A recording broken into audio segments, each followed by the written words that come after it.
Merci, Monsieur le Ministre. La parole est à Monsieur Patrice Anato, rapporteur pour avis de la Commission des affaires économiques, pour 4 minutes. Monsieur le Président, Madame la rapporteure, Madame et Monsieur les ministres, chers collègues, la Commission des affaires économiques s'est saisie pour avis des dispositions du titre 2 du projet de loi consacré à l'urbanisme et au logement et les a examinées mardi dernier. Dans mon rapport, j'ai souhaité insister sur 2 points essentiels. Tout d'abord, l'organisation des Jeux olympiques et paralympiques et les travaux nécessaires à la rénovation ou à la construction de certains sites représentent une opportunité formidable pour l'emploi et les entreprises françaises. Selon l'étude d'impact et les acteurs que nous avons auditionnés, environ 250 000 emplois pourraient être créés en lien avec l'organisation des Jeux durant les 7 prochaines années, en particulier dans le secteur du bâtiment, du tourisme, de l'événementiel, mais aussi de la fabrication de mobilier.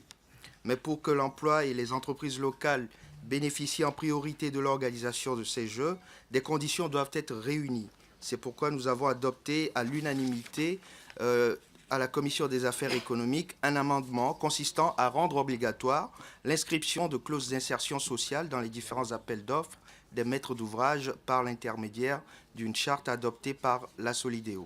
Cette disposition s'inspire directement d'une obligation faite à l'Agence nationale pour la rénovation urbaine depuis une loi de 2003.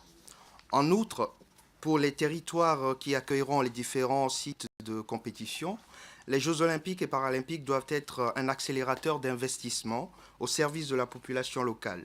Alors, le choix du département de la Seine-Saint-Denis pour accueillir le village olympique et le village des médias est à ce titre particulièrement symbolique. Dans ce territoire marqué par le chômage et de fortes disparités sociales et spatiales, les Jeux devraient laisser un héritage durable en termes de renouvellement urbain, d'équipement public et de développement économique. Dans ce cadre, les dispositions du titre 2, qui ont reçu un avis favorable de notre commission, adaptent certaines procédures du Code de l'urbanisme et du Code de la construction et de l'habitation au contexte particulier de l'organisation des Jeux. Ces mesures ont été élaborées de manière partenariale entre l'État et les collectivités territoriales concernées et apportent des outils de simplification pertinents tout en assurant le respect de 2 impératifs, l'information et la consultation du public d'une part et l'exemplarité environnementale d'autre part. Ces dispositions permettront de respecter le calendrier de livraison de toutes les infrastructures, car 6 ans c'est très court, et de garantir la transformation durable de certaines d'entre elles après les Jeux. Le village olympique et le village des médias qui seront construits en Seine-Saint-Denis seront reconvertis après les Jeux en quartiers mixtes mélangeant logements sociaux, logements libres et locaux commerciaux. Cette reconversion doit permettre d'éviter 2 écueils, que ces futurs quartiers se transforment en cités dortoirs ou qu'ils participent à la gentrification de territoires populaires, évinçant ainsi les populations locales de l'accès aux logements construits. Dans cet esprit, la Commission des affaires économiques a adopté un second amendement, également à l'unanimité, consistant à inventer un permis de construire à double objet qui autoriserait en même temps les constructions en version JO et en version post-JO.